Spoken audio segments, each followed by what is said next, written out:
Hi guys, welcome to Be Thrifty 2. My name is Jasenia. Today I'm going to share with you my kitchen update, reno,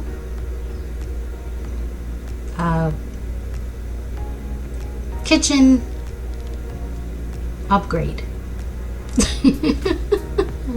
But I wasn't really sure if I was going to share this video with you guys because it is a little bit personal. So don't judge me, don't judge my family, please. If you have anything to say, let it be nice. Okay? But I did have a small fire in my kitchen and it caused a little bit of damage. I was feeling dejected and uninspired for a while, but the fire marshal said that it wasn't that bad. You know, the fire did not go beyond the kitchen and it didn't cause too much damage. It was just pretty much superficial. So my husband and I got to work right away and try to fix it. So that's what you're going to see today. Let's get started.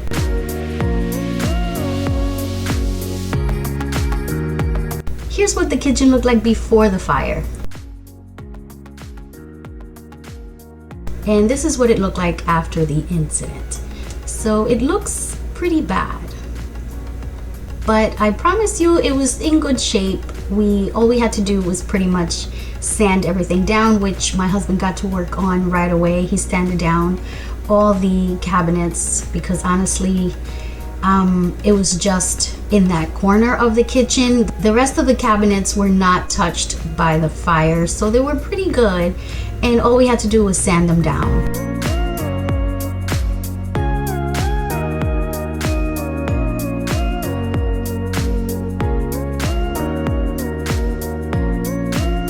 My husband sanded them down pretty well enough for me to paint them.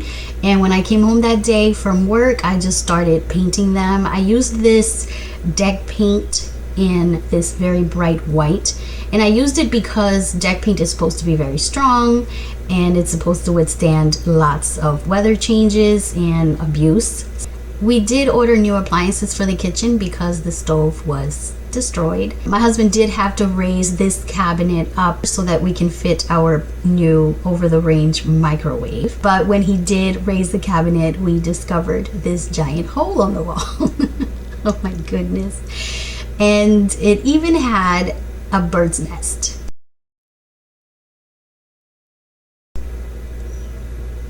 In the wall. So yeah, we had to fix that. This window had some damage here in the corner. I cut off all the burnt parts and now I'm going to use a product I've used in the past to fix it. Oh wait, let me do my whoosh sound effect. That's better. So this product is a wood putty. It comes in two parts, a light part and a dark part. All you have to do is cut the piece that you are going to need and then mix the two parts together to activate it. And you have to mix it really well. Once it looks like this, it's ready to apply. This brand is not as easy to use as the one I've used in the past. This one is a little bit tougher and it doesn't smooth out as easy as the other one, but it did do the work. I'm going to sand it down really well and then we're going to paint over it. I need two hands for this, so I'll show you in a bit. And you can see the product fills in that gap really well. All I have to do is smooth it out with my fingers and make sure that it kind of matches and it follows the lines of the window. And once it hardens, you could barely tell that there was a piece missing there. This is the paint I will be using. I can't decide if I like the dark green or the bright blue. So I just kind of mixed the two together and came up with this color.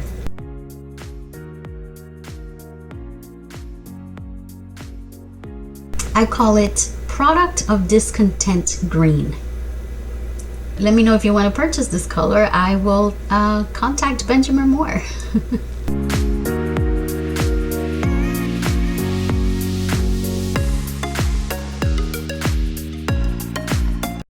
Here's where I tested those color combinations. Next, we're going to work on the backsplash. I wanted to try a different configuration for my tile. I tried stacking them this way in a horizontal position first, and then in a more vertical way. But I decided on the horizontal look. I made sure that I butted up each tile pretty tight up against each other because I don't like to see a lot of grout. So I tried to make the grout as thin as possible. And I made sure to butter them up with a lot of cement and a nice thick layer. And then I just secured them to the wall.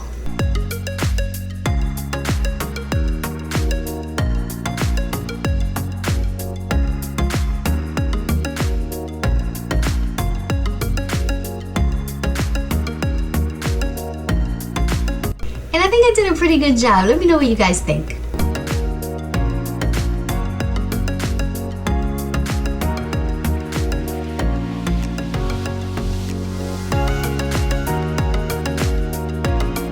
Next, we're going to work on some simple window treatments.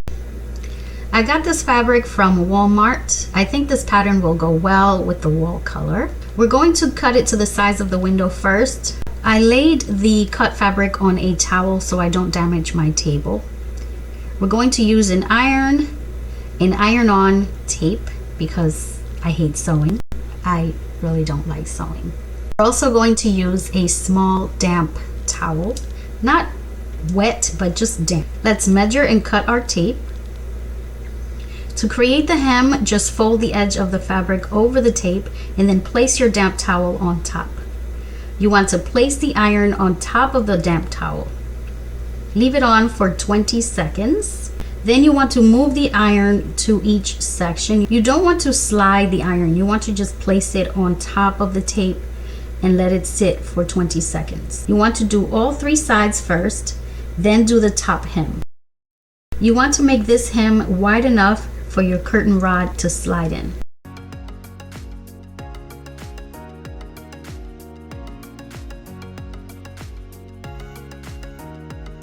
Now I just iron out all of my wrinkles and my curtains are ready to hang. You're probably saying, why don't you just sew it because it's faster, it's easier? And it is, you're right. This does take a little bit of time because you have to spend 20 seconds on each section, and it does take time, but I really hate sewing, so this works out a lot better for me.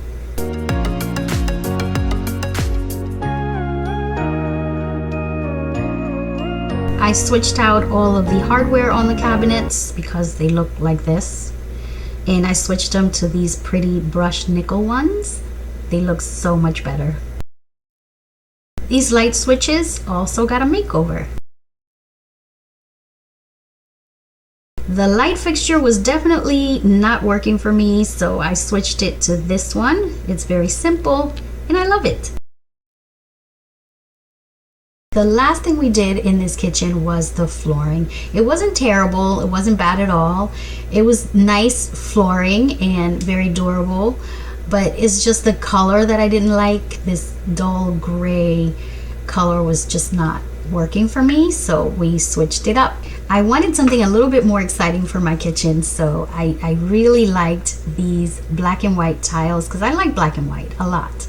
So I tried to use this one in my kitchen, and I got my inspiration from Pinterest, of course. Pinterest has a lot of great ideas. So I really fell in love with that look. But unfortunately, my husband did not agree. He didn't really want the black and white tiles in the kitchen. So I had to go with this one. It's warmer, it's got this beautiful warm wood tone. So I'm happy with this one too. And here's the finished look. I think it looks pretty good. You guys let me know down below in the comments what you think.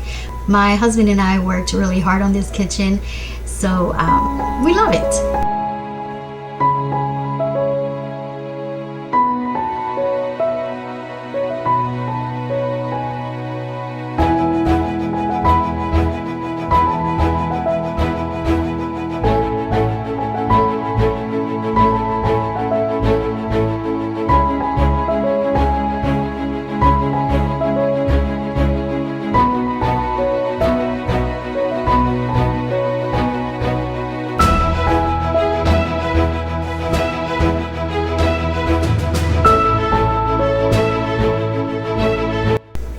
enjoyed this video, please give it a like, and I will see you next time. Let's keep being thrifty together.